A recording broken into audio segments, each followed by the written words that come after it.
why is the mindset of aging so crucial?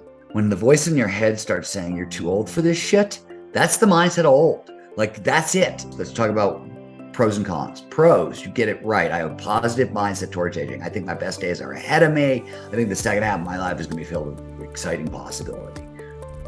Translates to an additional, and this is extremely well validated, 8 years of healthy longevity. It's the single biggest lever we know of. The single most important thing is a mindset. And what's the downside? So what happens if you A, have a shitty mindset towards aging, or B, are exposed to ageist stereotypes? And let's point out that ageist stereotypes are the most socially acceptable stereotypes in the entire world.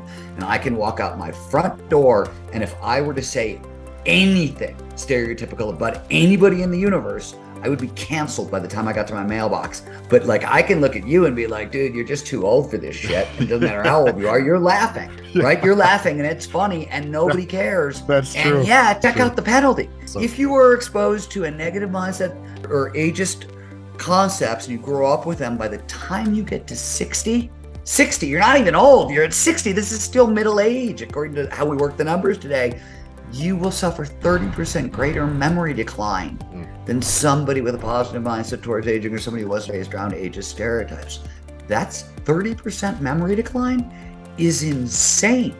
That's a mental health crisis on par with like Alzheimer's and like real cognitive decline. It's crazy.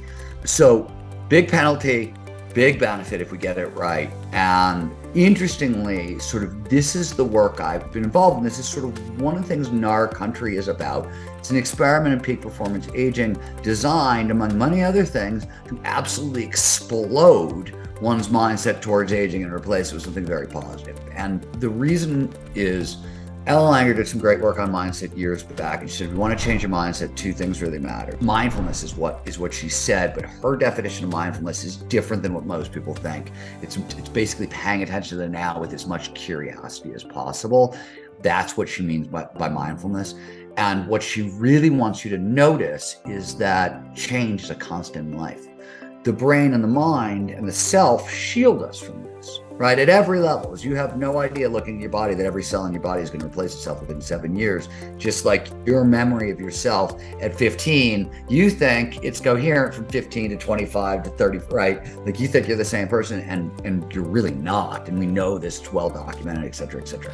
So self is sort of this fabric that we hold on to, and change is actually the law of the land everywhere. And Ellen says, notice that.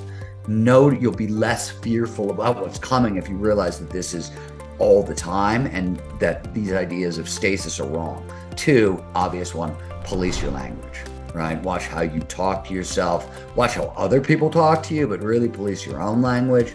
It'd be great if those two things would actually shift a mindset.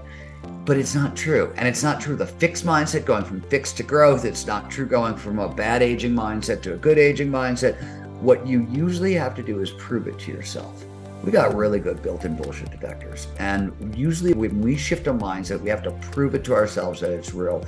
So with peak performance aging, I suggest a NAR style, like a difficult, challenging, somewhat dangerous, perhaps quest that on the other side of whatever you thought was possible in the second half of your life, you've just exploded those ideas, right? That's sort of what the book is a little bit about.